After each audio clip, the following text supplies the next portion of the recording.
Good afternoon, क्या हाल चाल।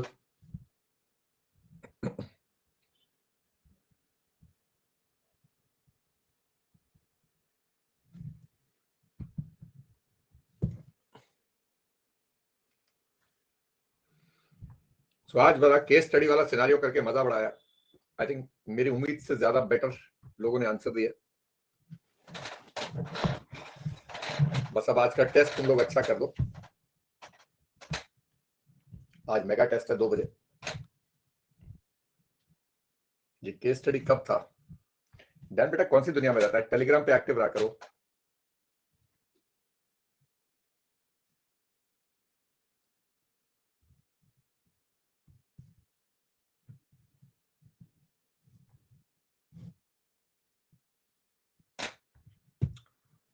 कोई बात नहीं, वो तो उनके लोगों के लिए था जो लॉ की क्लास रिकॉर्डेड लगाते हैं, वो आएंगे। मजा आ गया बहुत। आप लोग रिकॉर्डेड लगा लेना। चल, कल हमने क्वेश्चन शुरू करे थे। आई थिंक पहला वाला क्वेश्चन हमने कर लिया था। एक क्वेश्चन शायद मैंने होमवर्क के लिए दिया था, ये वाला करा आप लोगों ने?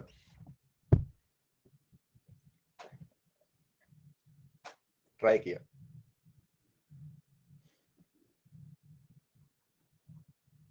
करें शुरू या वेट कर लें 1-2 मिनट? फर्स्ट का आंसर गलत है? नहीं, फर्स्ट का आंसर बिल्कुल ठीक है।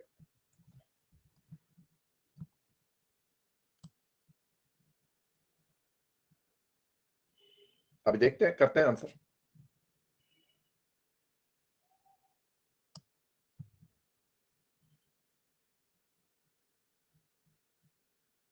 मुझे क्यों कंफ्यूज कर रहा है बेटा? ओके, अच्छा इसकी आंसर की बात कर रहा है। ओके, देखते हैं अभी। नाउ लेट अस सी, सबसे पहले क्या बोल रहा है? Compute the income of house property of Ram भाई साहब है। डिटेल्स ऑफ एक्सपेंसेस दिए हैं, लोन का डिटेल दिया है, म्यूनिसिपल वैल्यू दिया है। House has 3 floors. ओके, तो पहले तो घर का एक डायग्राम बनाना जरूरी है। वर्किंग नोट में घर का डायग्राम बना लेते हैं। Ground floor is 4000 square feet and is self-occupied for own residence. 4,000 square feet. First floor is 3,000 square feet and is let out.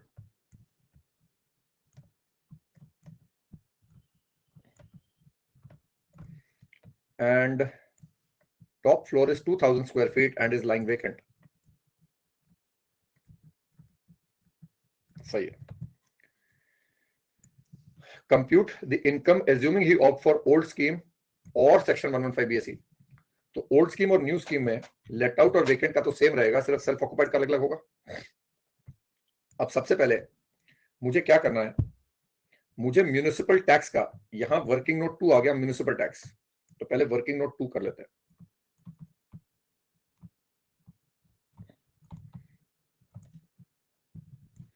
उसने पूरे घर का म्यूनिसिपल टैक्स मुझे 4,000 रुपए दिया हुआ है, तो क्या इसको हम will be divided based on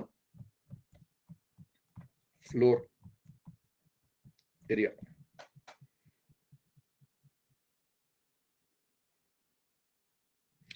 तो कैसे आएगा सर? 4,000 इंटू 2,000 डिवाइडेड बाय 9,000, कितना आ गया? ये हो गया वेकेंट वाले का।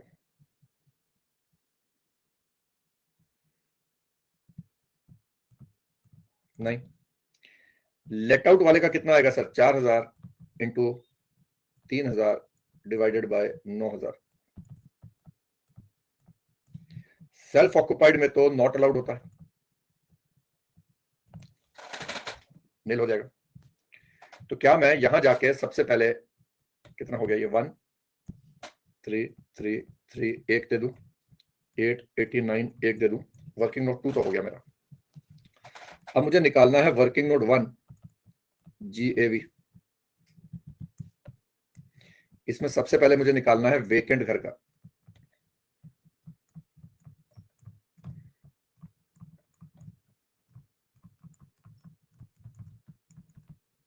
Expected rent. अब एक्सपेक्टेड रेंट आ रहा है municipal value, fair rental value, whichever is higher. Standard rent है नहीं, तो 18 लाख ले लेंगे डिवाइडेड बाय 9,000 इंटू 2,000, कितना हो गया बेटा? कितना आ गया? ये 4 लाख आ गया। तो क्या ये मेरा 4 लाख का वेकेंट वाले का आ गया? ठीक है, अब आते हैं B part, let out portion 23(1)(a) 18 lakh by 9,000 into 3,000, कितना हो गया सर? 6 लाख। ARR कितना है सर?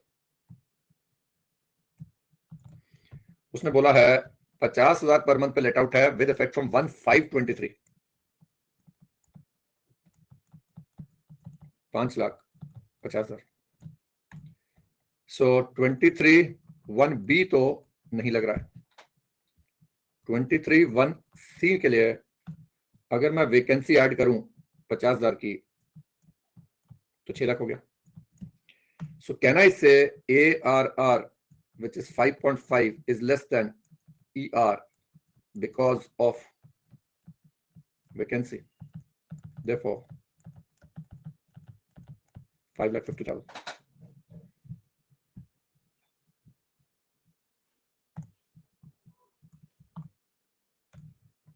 जी, नो नहीं है, हाँ है। उसने ये नहीं कहा था कि वैकेंसी ऐड करके ज्यादा होना चाहिए। क्या लिखा बेटा? मैंने अंग्रेजी पढ़, मोर थोड़े होना चाहिए। इसका आंसर यस है। Is ARR less than ER because of vacancy? Yes, क्योंकि अगर वैकेंसी ऐड कर दूंगा तो वो इक्वल हो जाएगा। किसने बोला ज्यादा होना चाहिए? सेम भी है, तो लेस तो वैकेंसी की वजह से हुआ ना यार। और इनका तो नील आ रहा है, नील आ रहा है, नील आ रहा है, नील आ रहा है, नील आ रहा है, नील आ रहा है। इसका आंसर तो सेम हो गया। इनका देखते हैं कितना हो गया। 5,50,000।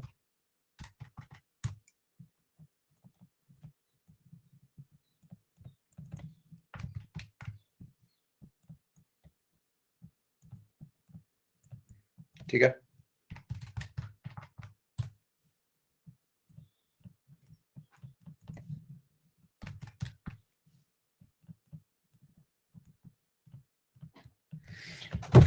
अब हमें करना है ब्याज का लोन।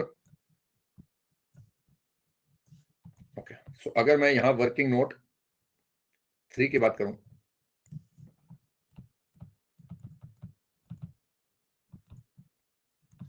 क्या यहां पर इंटरेस्ट जो है 8 लाख रुपए पूरे घर का,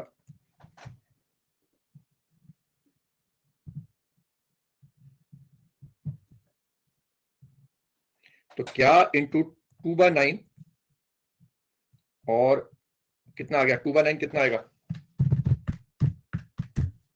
वैकेंसी वाले पोर्शन का? कितना आ गया? 177। 2/9 ही आएगा ना? कितना आ रहा बताओ भाई? बेटा अगर डेट ऑफ रीपेमेंट नहीं दिया होता तो मुझे खुद बताओ, क्या एज्यूम करोगे? 50 बार मेरे को कल रात से मैसेज आ गए हैं कि सर अगर डेट ऑफ रीपेमेंट नहीं दिया तो क्या करेंगे? क्या करेंगे बेटा बता दो। अगर डेट ऑफ रीपेमेंट नहीं दिया तो क्या एज्यूम करोगे? कॉमन सेंस अजम्पशन क्या होती है कि अभी रीपे नहीं हुआ, खत्म होगी बात यार। हाँ, ओके। 8 लाख इंटू 3/9 कितना हो गया?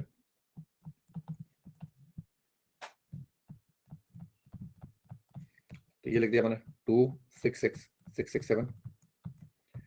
ओके, 8 लाख इंटू 4/9 कितना हो गया? कितना हो गया?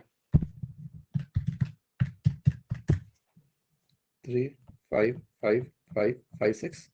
बट बिकॉज बिफोर 1,499 है, देयरफॉर मैक्सिमम 30,000। आफ्टर है, कब लिया लोन? अच्छा आफ्टर है, सॉरी। सो आफ्टर है एंड फटाफट हो गया। सो वी से after 1,499 and construction completed within 5 years, therefore maximum 2 lakhs, therefore maximum 2 lakhs, तो यहां मैं दे दूंगा 2 लाख, तो ये आंसर आ गया मेरा 2 लाख का लॉस। बाकी आपका निकालो जरा।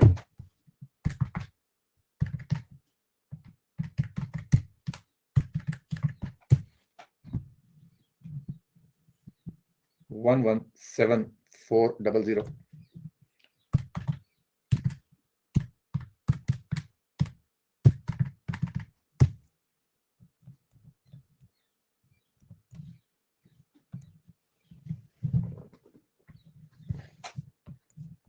चलो इसको पहले खत्म करो, फिर मैं तुम लोगों के जो भी दिमाग में पेचीदे से डाउट चल रहे हैं उनके बारे में बात कर लेते हैं।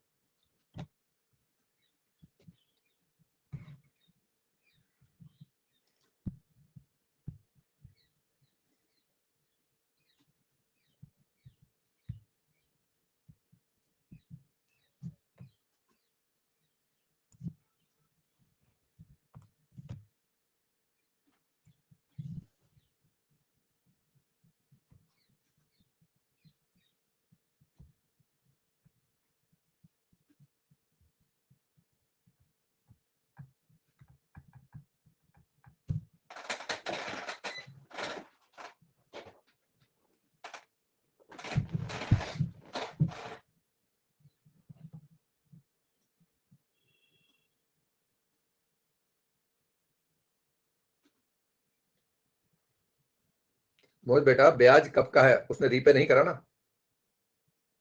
तो करंट ईयर का कितना ब्याज जा रहा है बेटा? 80 लाख पे 10% कितना होता है? 8 लाख होता है ना, तो उस 8 लाख को हर फ्लोर पे डिवाइड करेंगे, और जो सेल्फ ऑक्युपाइड वाले पोर्शन पे है उस पे लिमिट लगाएंगे। अब लिमिट कितनी लगती है? लोन अगर 1499 से पहले होता तो 30,000 देते, पर लोन 1499 के बाद है। फिर हम देखते हैं कंस्ट्रक्शन कितनी देर में कंप्लीट हुई, कंस्ट्रक्शन फटाफट हो गई, तो अगर कंस्ट्रक्शन फटाफट हो गई तो आपको पता होगा क्या करना उसका, नहीं?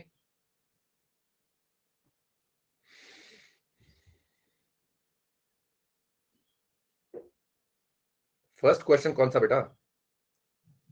फर्स्ट क्वेश्चन तो कल जो करवाया था उस वाले की बात कर रहा, उसमें बेटा पूरे घर का इंटरेस्ट तेरे को दे रहा है 77,000, तो डिवाइड बाय 2 कर देगा ना।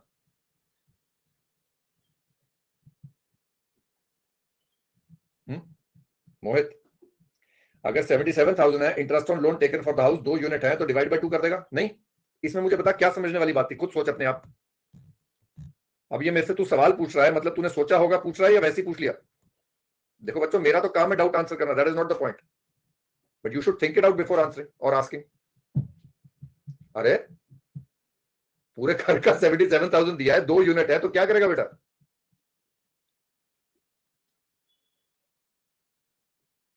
पायल बच्चे इसमें कितना है, यहां देख जरा, लोन क्या कह रहा है, इसका क्या करें आप बताओ मेरे को, इसमें क्या समझाऊं मैं आपको? करंट ईयर में कितना ब्याज जा रहा है? करंट ईयर में कितना ब्याज जा रहा है? तो 8 लाख किसका है? क्या 8 लाख पूरे घर का इंटरेस्ट है बेटा? तो उसको डिवाइड कर देना बेटा फ्लोर एरिया पे।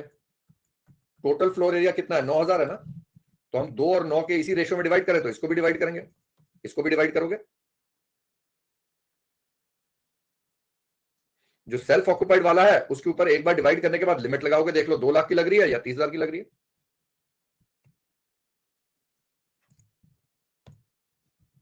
निखिल बेटा उसका कोई इलाज नहीं। चलिए हो गया, सबको तसल्ली होगी, चलूं मैं आगे।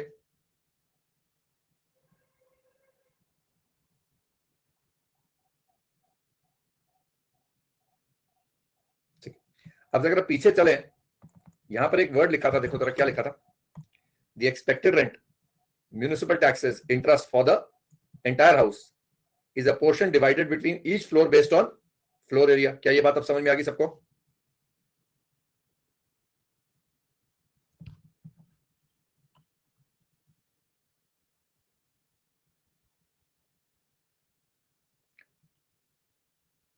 ऋषि बेटा सेल्फ ऑक्युपाइड का एनुअल वैल्यू निल है, यानी जीएवी भी निल है और एनएवी भी निल है, ठीक है?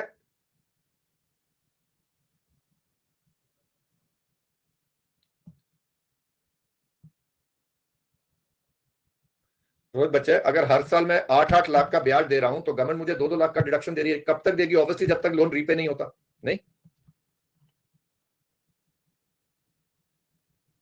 ठीक है, प्रैक्टिकली सोच, अगर मेरा इंटरेस्ट ड्यू हो रहा है, मैं 8 लाख दे रहा हूं, इंटरेस्ट क्या निकालते थे? Due in the current year plus pre completion वाला।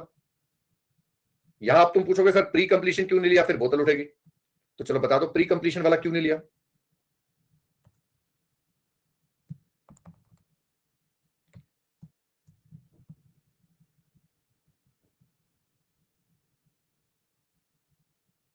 नहीं, 1+4 नहीं, ये तो उसी साल का है, प्री तो है ही नहीं, जिस साल कंप्लीशन हुआ उसी साल लोन लिया,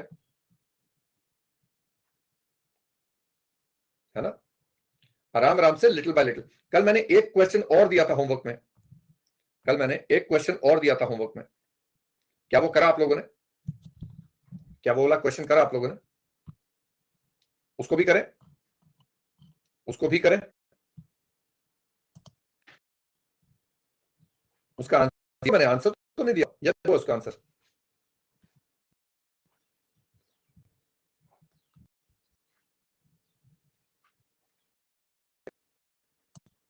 ओके,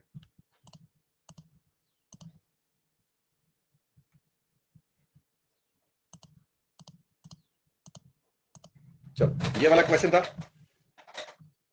ओके, मुझे बताओ क्या करेंगे इसका? लोन 1 का 23-24 में कितना अमाउंट ड्यू है? How much is the amount due इन 23-24? नहीं सर। और जो प्री वाला है, यानी 1/1/12 से लेके 31 मार्च 12, 1/4/12 से लेके 13, 1/4/13 से लेके कब तक जाऊं मैं? कोई मुझे बताएगा कब तक जाऊं मैं?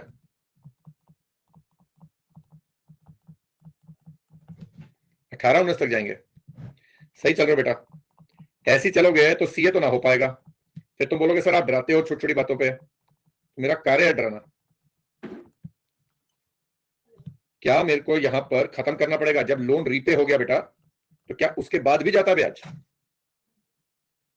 डेट अपडेट करा था, क्या था ये? 13 करा था, ये 18 था, ये 19 था। चलो उसका कोई फर्क नहीं पड़ेगा।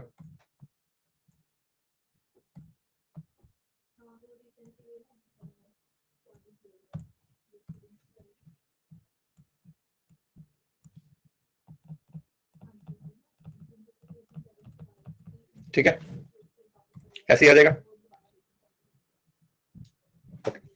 अब मुझे बताओ कितना ब्याज है इधर? इधर तो पूरा पूरा साल का है, यहां पर चेंज होगा 1/1/13। तो पहले वाले में कितना है सर? पहले वाले साल में 12-13 में 25,000। फिर यहां कितना आ गया? 1 लाख, 1 लाख, 1 लाख, 1 लाख, 1 लाख। हाँ जी, यहां कितना आ रहा सर? 8333। डिवाइड टोटल बता दो जरा कितना आ गया?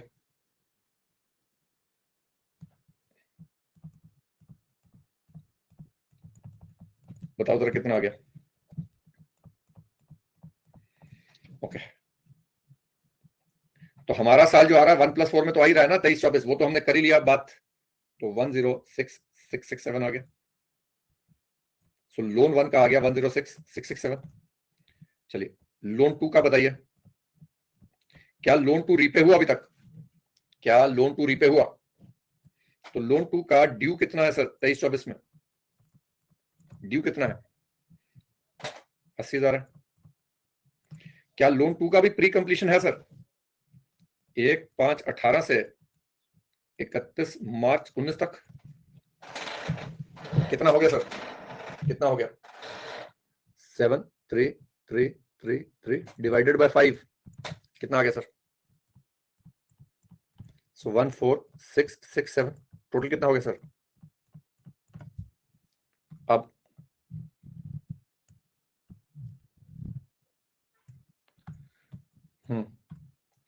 अगर घर लेट आउट है, अगर घर लेट आउट है या डीम लेट आउट है तो टोटल कितना आ जाएगा?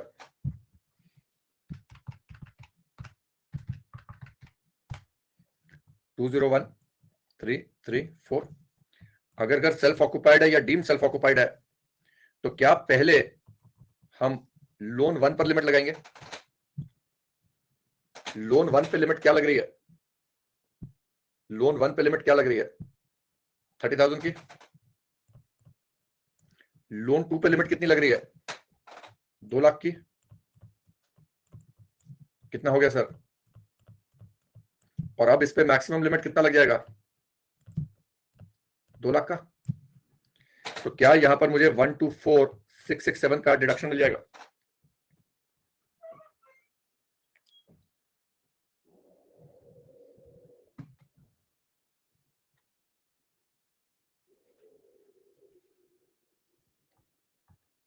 हाँ जी, क्लियर हो गया?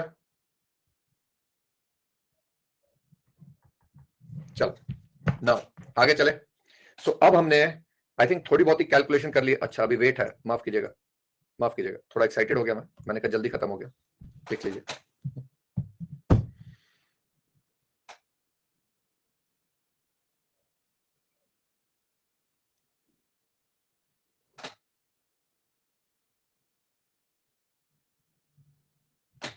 आपके साथ नारे बोलने की आदत पड़ गई। अच्छा नारे, अच्छा गुड मोहित, लगना भी चाहिए बेटा। चलो तभी मजा आएगा अगर टेस्ट एग्जाम लगे तो। आइए जरा अंग्रेजी में बात करते हैं। अगर हाउस फॉरेन कंट्री में है तो हमने देखो अभी एक क्वेश्चन कर लिया कि अगर एक घर के अलग अलग हिस्से हैं तो उसकी इनकम कैसे निकालते हैं। तो क्या हमने ये 7th वाली कैटेगरी कर ली? एक बार जरा देखो। देखो ये 3 तो हो ही गई थी, ये 3 तो हो ही गई थी। अभी ये वाली भी कर ली हमने, ये वाली तो हम कर ही चुके हैं, ये वाली भी कर चुके हैं, ये भी हो गया। अब बस ये वाले 2 रह गए, बाकी सारे हो गए। उनके क्वेश्चंस करने बाकी हैं, ऑब्वियसली अभी करेंगे। ओके, अगर हाउस प्रॉपर्टी इंडिया के बाहर है तो क्या बताया था?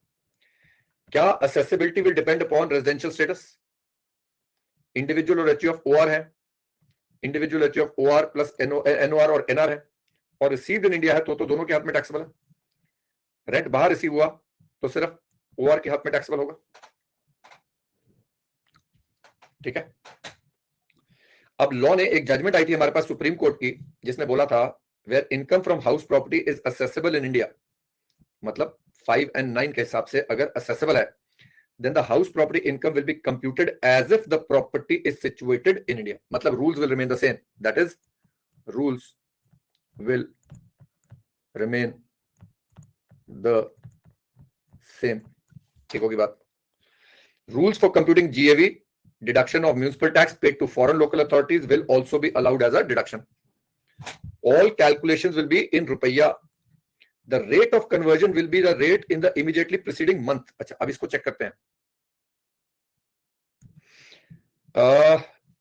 Immediately rate will be the immediately preceding month, ने इसको काटो, will be the rate as per rule 115, will be as per rule 115।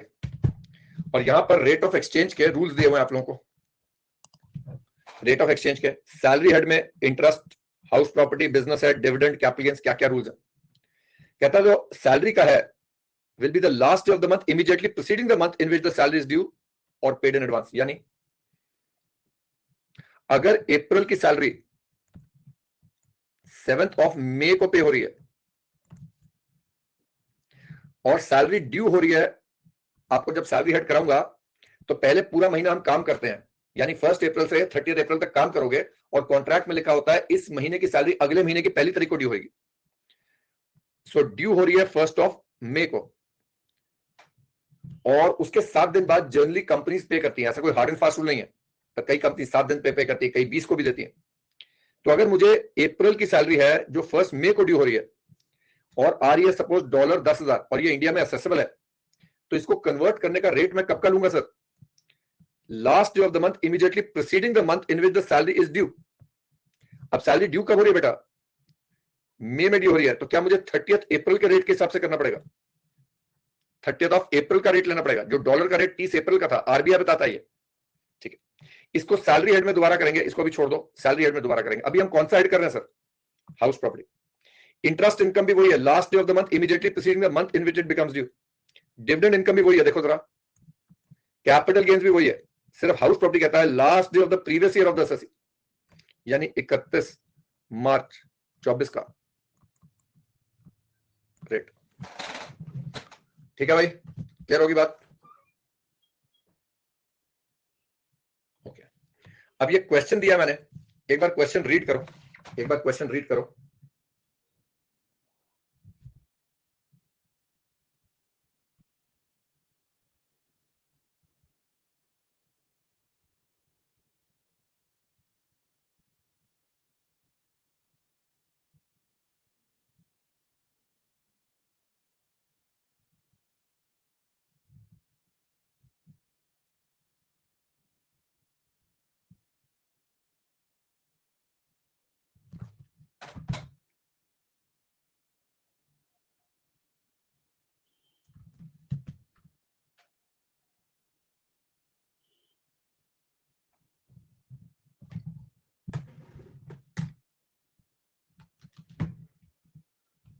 Done. Okay, अब ये बताओ क्या ये फॉरेन का ये जो इनकम है इंडिया में असेसेबल है? पहले ये बताओ क्यों क्यों क्यों? क्या इस क्वेश्चन में मिसिंग इंफॉर्मेशन है?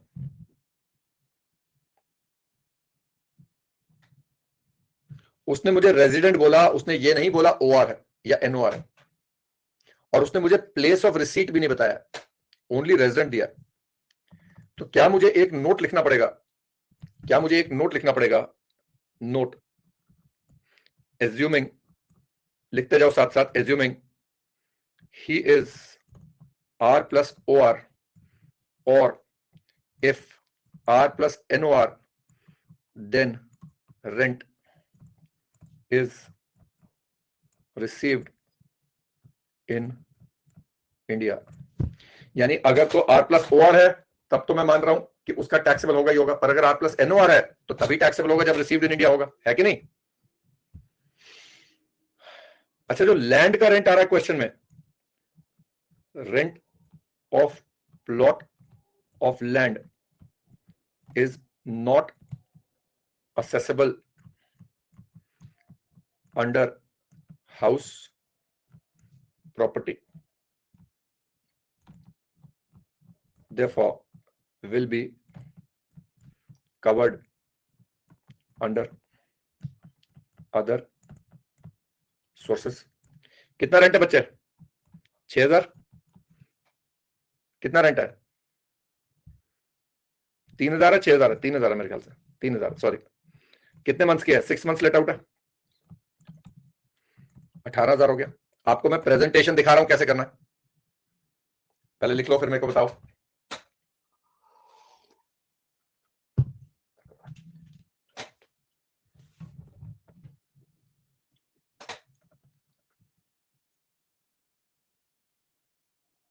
ओके, अब अगर ये 18,000 है, आप देखोगे मैंने पहले आंसर में मेन लिख दिया है कौन से हेड्स की इनकम आ रही है, और यहां मैं लिख दूंगा 18,000।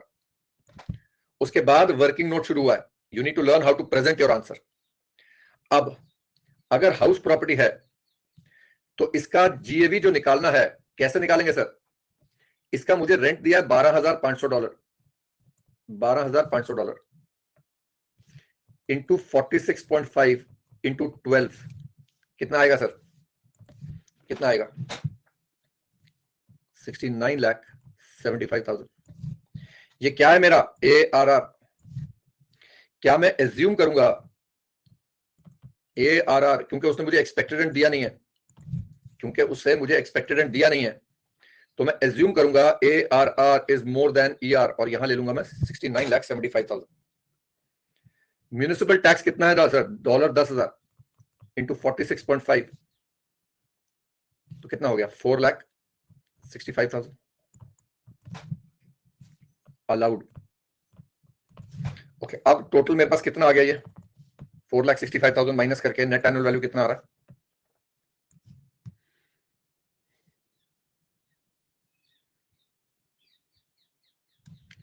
65,10,000। चलिए 30% माइनस 30% बताइए कितना आता है? 30% कितना आता है? 1953,000। इंटरेस्ट है नहीं, तो इनकम और लॉस फ्रॉम हाउस प्रॉपर्टी कितना आ रहा है? 45 लाख 50 7,000। Very nice. तो हम अब जाके यहां क्या लिख देंगे, कितना था, 45 लाख, 57,000। अब GTI बता दीजिए कितना आ रहा है मेरा।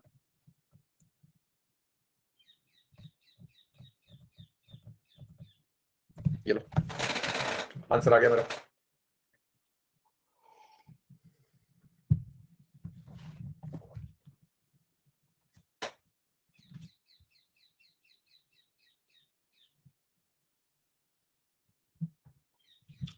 डन।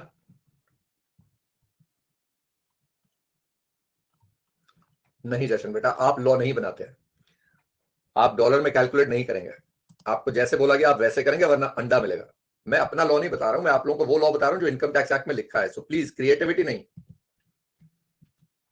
ठीक है। All calculations in Indian income tax return will be made in Indian rupees. उसने क्या लिखा बेटा अंग्रेजी में, क्या लिखा है निखिल? Read slowly. आंखें, बिल्कुल सही है, आंखें।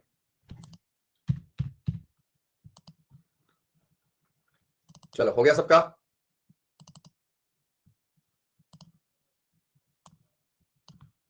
चलो नाउ एक काम करते हैं, before we do other questions. अच्छा पहले ये वाला कर लेते हैं। आई थिंक यहां वाला रीडिंग हमने कर लिया था, 23(2) का भी कर लिया था, 23(3) का भी कर लिया था। प्लीज कंफर्म करो हो गया था ये। चलो ये वाला क्वेश्चन फोर्थ वाला जल्दी से करके दिखाओ मेरे लिए। फोर्थ वाला क्वेश्चन जल्दी से करो।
दो मिनट शांति से कर लो यार, मैं टाइम से पूछूंगा तुम लोगों से, डोंट वरी।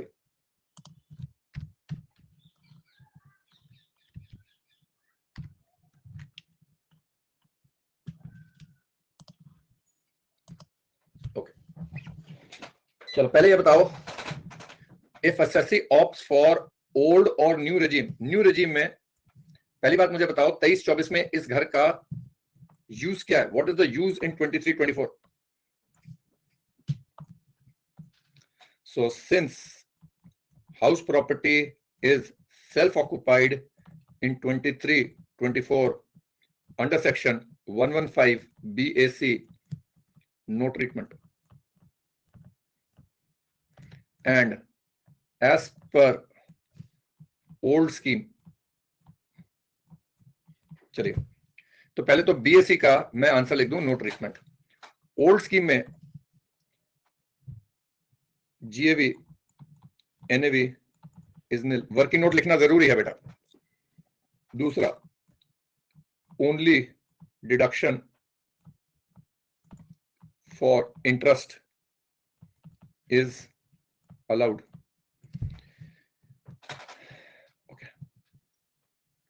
तो कौन सी डिडक्शन नहीं मिल रही है? एक तो म्यूनिसिपल टैक्स की नहीं मिल रही है, पीनल इंटरेस्ट की नहीं मिल रही है, और भी है कुछ, कमीशन की नहीं मिल रही है। सो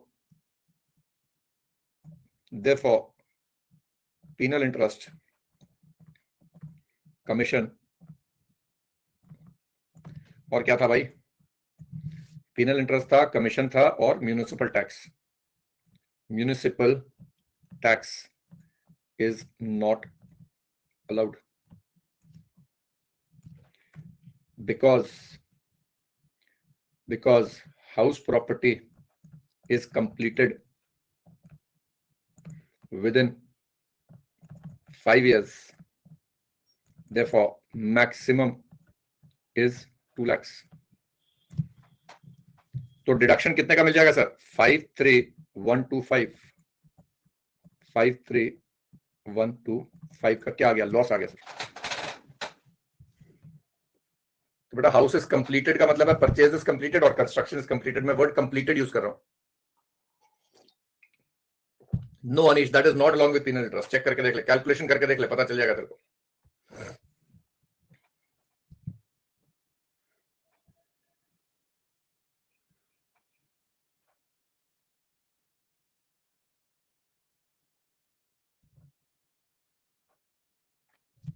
चेक करो सारे.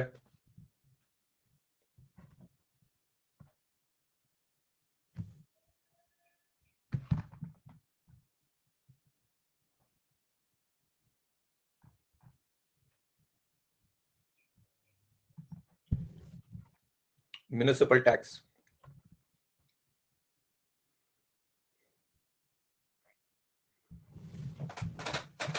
डन. कोई डब्ल्यू वाला है? ओके. अब एक काम करो, जरा मेरे लिए कुछ क्वेश्चन सॉल्व करो. जरा पीछे आ जाओ. टेस्ट योर अंडरस्टैंडिंग में.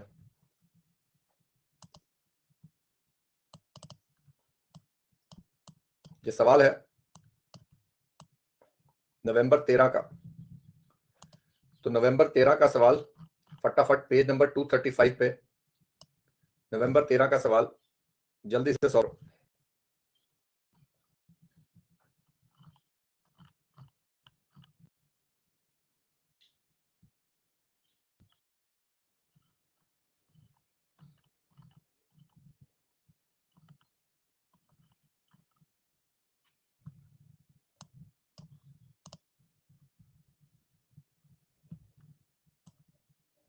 आपको जगह दी हुई है, मुझे वर्किंग नोट वगैरह सारे लिखो.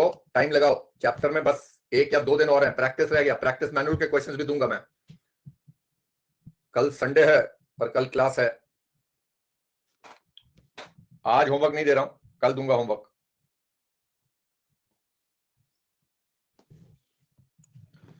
चलो मैं आया 1 सेकंड में.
हो रहा है.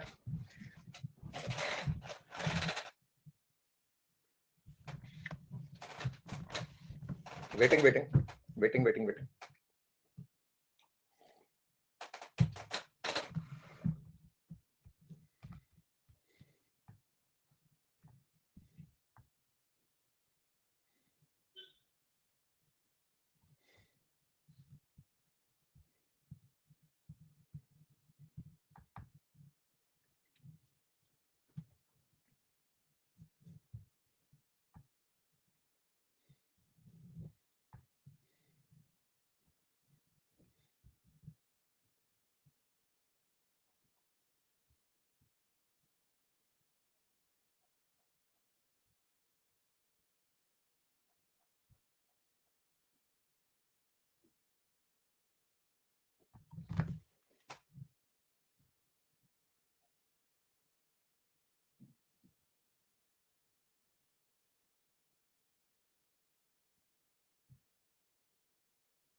हाँ जी करें।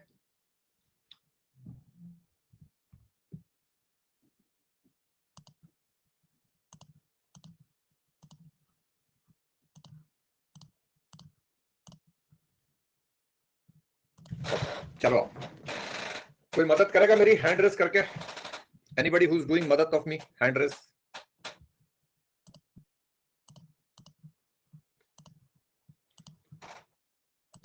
अच्छा अभी एक दो दिन ना मेरा एनर्जी थोड़ा सा लो है, मेरे को हल्का सा बुखार चढ़ा हुआ है, तो I hope you will all bear with me. थोड़ा सा लो एनर्जी है, बट ऐसा नहीं है कि मैं पढ़ाऊंगा नहीं, पढ़ाऊंगा मैं पक्का, ठीक है? तो थोड़ा सा तुम लोग मेरे साथ बेयर करोगे, ठीक है? हाँ दवाई ले रहा हूँ, वो एक्चुअली ठंड लग गया ना थोड़ा, यहाँ पर चेंज ऑफ सीजन हो गया। हेलो बेटा Piyush. Afternoon sir. Good afternoon बेटा। चलो बताओ क्या करें? हाँ शुरू करें। जिनकी रेजिडेंशियल प्रॉपर्टी है और उनके हाउस के 2 आइडेंटिकल यूनिट्स हैं। आइडेंटिकल से क्या पता चला? इक्वल हो गए? एक जैसे इक्वल। ठीक है। जो फर्स्ट यूनिट है वो सेल्फ ऑक्यूपाइड है। तो और जो दूसरी यूनिट है उसका रेंट है 12,000 रुपए मंथ। ठीक है। सो सर और रेंट वाली यूनिट 3 महीने के लिए बंद है। फिर सर हम कैलकुलेशन में आएंगे। Hello hello. हाँ 3 साल vacant rented house. Okay so ये वेकेंट है 3 मंथ्स के लिए, लेट आउट 3 महीने वेकेंट है, बिल्कुल ठीक है। यस सर, कैलकुलेशन पे आता है, बहुत सारी लिखी है। हाँ बताओ क्या करें? सर तो एवी में जैसे आउट करेंगे तो जो देखो देखिए पहले हम रेंट को पहले निकाल देते फिर डिवाइड करेंगे। जैसे कि म्युनिसिपल वैल्यूएशन दे रखे हैं 2,44,000 और फेयर रेंट है 2,00,000, उनका हाई एंड तो 2,24,000 आएगा। और फिर जो स्टैंडर्ड रेंट लेकिन 2,20,000 दे रखा है तो एक्सपेक्टेड रेंट वो आएगा। बट एक्सपेक्टेड रेंट हो जाएगा 2,20,000। हाँ 2,00,000, बट जैसे इसमें 2 यूनिट्स है मे बी इसको डिवाइड करना पड़ेगा। ठीक है तो 1,10,000 आ गया। 10,000 आ गया। ठीक तो है। सर इसमें वैकेंसी भी है तो 23(1)(b) करेंगे। हाँ तो ARR कितना आ रहा है? 12,000। 12,000 × 9 9 करेंगे, ठीक है। सर तो ये अभी लेस है। ठीक है तो 23(1)(b) नहीं लग रहा। और तो 21(c) लगाएंगे। प्लस हम कहते हैं वैकेंसी, तो 36,000 की वैकेंसी आ गई। तो 36,000 की वैकेंसी, 1,44,000 तो 1,44,000 हो गया। ये Therefore good ARR is less than ER sir, ये गुड वाला होगा तो because of, इसमें 1,08,000 में लगा देंगे। therefore GAV is equal to 1,08,000। सही चल रहा है। चलो 1,08,000। 1,08,000 आ चलो गया। अब एक मिनट, सारे लोग क्लियर है इस बात पे? Everybody is clear with that? Okay चलो एक हो गया। अब आते हैं म्युनिसिपल टैक्सेस दिए हुए हैं उसने। बोलूं मैं? है? मैं करूं? हाँ हाँ बोल बोल बोल। 12% ऑफ म्युनिसिपल वैल्यूएशन लिख रखा है, म्युनिसिपल टैक्स जो कृष्णा ने पे। तो 2,44,000 का आपका 12% आएगा 29,280।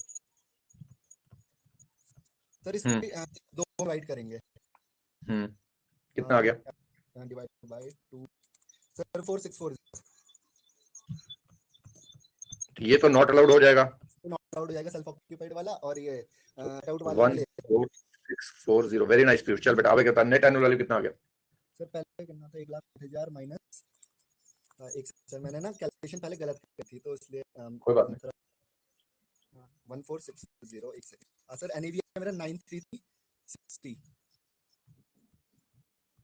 ठीक है 30% कर। माइनस 30% कहते हैं 30% आपका 28,000। ठीक है सर अब क्या करेंगे? इंटरेस्ट का? Interest borrowed capital 2,000 per month है। तो सर मैं आपको बता देता हूँ जो लाइट वाटर चार्ज जो इंश्योरेंस चार्ज है ये सब लगेंगे क्योंकि अभी आपने बताया। तो वहां पर नीचे एंड में एक नोट लिख देंगे, note okay sir. Other expenses other are not allowed, वो एक नोट लिख के आएंगे। और अदर एक्सपेंसेस को आप लोग लिख सकते हो कौन से वाले, वाटर वाले जितने भी हैं सारे लिख के आ जाएंगे, ठीक है ना? सर अब बोरोड कैपिटल में आते हैं इसका। हाँ बोरोड कैपिटल बताओ कितना है? हाँ पहले इसको पूरा ईयर का निकाल देते हैं। मन दे रखा 1,000 × 12 18,000 आ गया। 24,000 को पहले दो में डिवाइड कर देते हैं। फिर से इंटरेस्ट बोरो कैपिटल। हाँ सर अब इसका इंटरेस्ट का तो कोई नहीं रखा सर, एक लेस कर दे। लेस कर दे। तो इन्फॉर्मेशन को देने के समय मतलब बीएससी क्या इन्फॉर्मेशन चाहिए बेटा तेरे को? और मतलब डेट ऑफ बर्थ ये सब देख रहा था मैं तो उसने तेरे को ब्याज दे दिया, बस जो है सो है। सिंपल क्वेश्चन है तो सिंपल है। ओके सर कितना आ रहा है? 93360 माइनस 30% माइनस 12,000 12,000, यही आ रहा है 53352। अब सेल्फ ऑक्युपाइड का क्या लिखे? Income from house property. तो क्या मैं एज्यूम करूंगा डिफॉल्ट स्कीम? सर हाँ 11 बीएससी 5 बीएससी तो हम बोलेंगे कुछ भी नहीं मिलेगा, बिकॉज 115 बीएससी में कुछ भी नहीं मिलता है, नॉट अलाउड है। यस तो हम लिख सकते हैं assuming covered under section 115 BAC, therefore self-occupied has no introduction treatment, मतलब ट्रीटमेंट ही नहीं है। हाँ ठीक है ना? यस चलो, very nicely done, thank you बेटा पीयूष। थैंक यू चलो सारे लोग एक बार चेक कर लो इसको।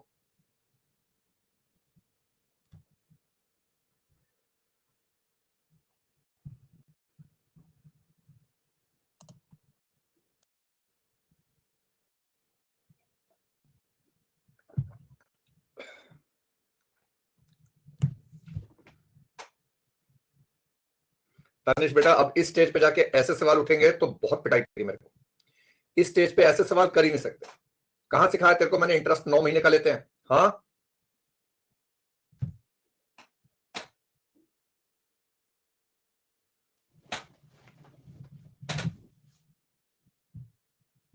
अपने अपने लॉ मत बनाओ प्लीज। बहुत धीरे धीरे पढ़ाया मैंने, बहुत आराम आराम से पढ़ाया, कोई जल्दी में नहीं पढ़ाया मैंने। आज भी बहुत धीरे धीरे क्वेश्चन करा रहा हूं मैं। आप लोग रिवाइज करो जरा हाउस प्रॉपर्टी को। कल तो टेस्ट था, मैंने बोला नहीं। आज आप लोग हाउस प्रॉपर्टी को रिवाइज करोगे अपना। सुन रहे हो मेरी बात? टेस्ट के बाद आप लोग हाउस प्रॉपर्टी को रिवाइज करोगे। अरे तुम लोग एक दूसरे को मत बोलो यार पाकिस्तान वगैरह, तुम यहां पर ध्यान दो। तो क्या सर इतने आसान क्वेश्चन आते हैं? क्या ये आसान क्वेश्चन था? ये नवंबर 2013 का सवाल है, 10 साल पुराना। इतना आसान नहीं आएगा आज की डेट में। आज की डेट में इससे मुश्किल आ रहे हैं। ये तो सबसे आसान लेवल का सवाल है, 10 साल पुराना सवाल है बेटा।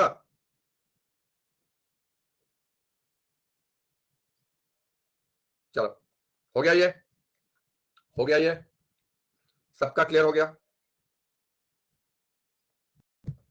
एक सवाल और आया, आरटीपी नवंबर 16। चलिए जरा आरटीपी नवंबर 16 का सवाल कीजिए जल्दी से।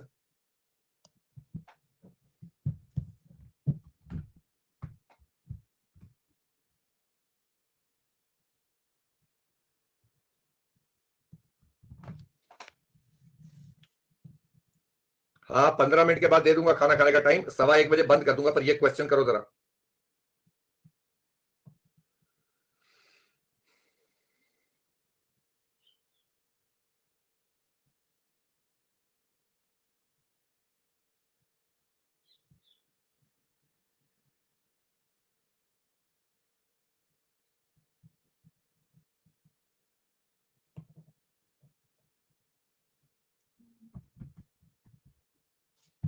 अच्छा, 1:30 बजे तक छोड़ दूंगा। 2 बजे है ना टेस्ट, 1:30 बजे तक छोड़ दूंगा।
जो भी करना है करो।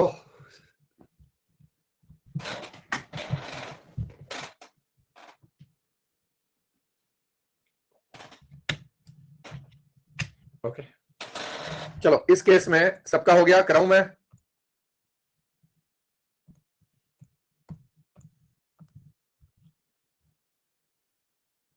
ओके क्या हम सबसे पहले एज्यूम करेंगे कि ये R प्लस OR है? हाँ जी, do we assume? So we assume she is a resident plus ordinary resident, thus foreign income is accessible in India and will be computed as per same rules as if property is in India। तो ये पूरी अंग्रेजी लिख के आनी है वहां पर। अब हमें हाउस एट सैन डिएगो है, रेंट दिया है, म्यूनिसिपल टैक्स दिया है, वैल्यू ऑफ डॉलर दिया हुआ है, तो रेंट बताइए जरा कितना हो गया? 35 इंटू 65 कितना हो रहा है? ये हो गया San Diego 27 lakh 30,000, 27 lakh 30,000। Working note 1 डाल देंगे यहां पर। So working note 1 3500 into 65 27 lakh 30,000। We assume, फिर वही बात लिखेंगे, ARR is more than ER, therefore GAV is equal to 27 lakh 30,000। ठीक है जी। म्यूनिसिपल टैक्स का क्या लिखे? $2100 है, इंटू 12 तो ऑब्वियसली आएगा। हाँ $2100 है, बोलो जरा कितना हो जाएगा इसका? 1,36,500। बोलो जरा कितना आ गया माइनस करके? 2593,500। 30% करो जरा इसका, 30% करो।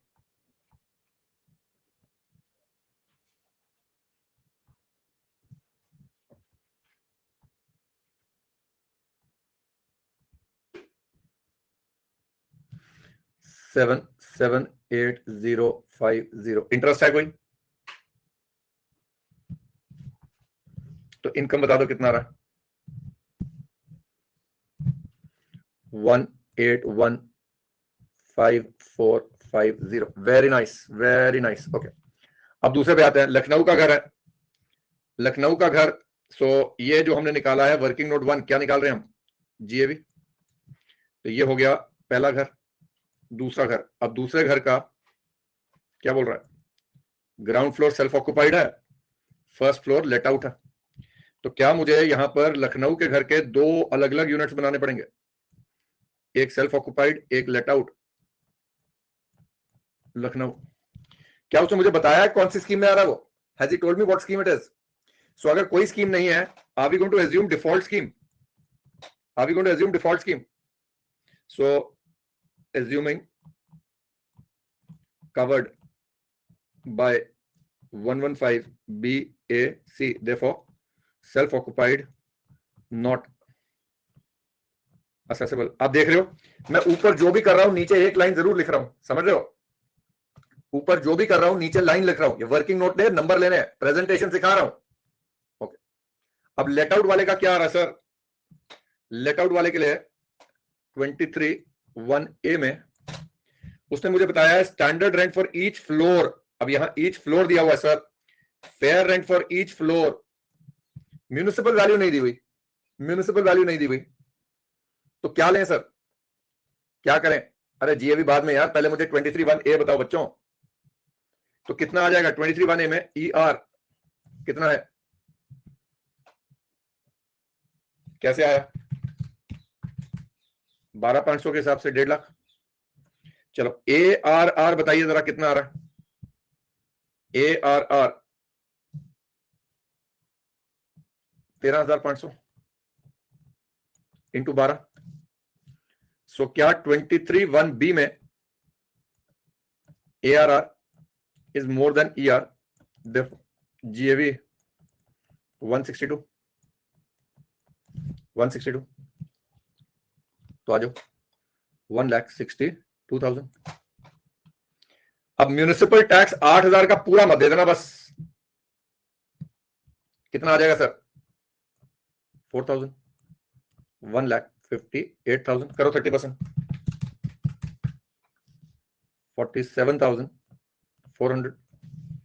Repayment of housing loan includes interest of 40,000, 20,000 वाला हो जाएगा। तो कितना हो गया सर? 90,600। सही है, करेक्ट।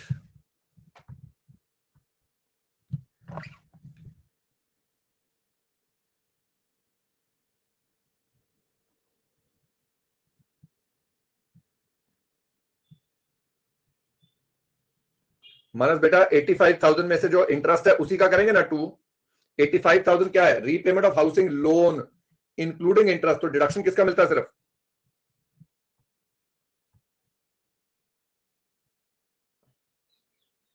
इंटरेस्ट का। तो इंटरेस्ट का ही दिया मैंने।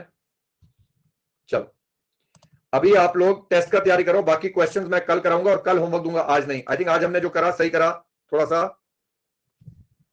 सा कॉन्फिडेंस आया होगा। बस अब आई थिंक 1 या 2 या 3 लेक्चर लगेंगे, हाउस प्रॉपर्टी खत्म हो जाएगा और उसके बाद शुरू करेंगे कैपिटल गेन्स। चलो गुड। तो हाउस प्रॉपर्टी जरा प्लीज आज शाम को एक बार 1 घंटा लगा के रिवाइज कर लीजिएगा। कर लोगे? पक्की बात, प्रॉमिस है। चलो बाय बाय।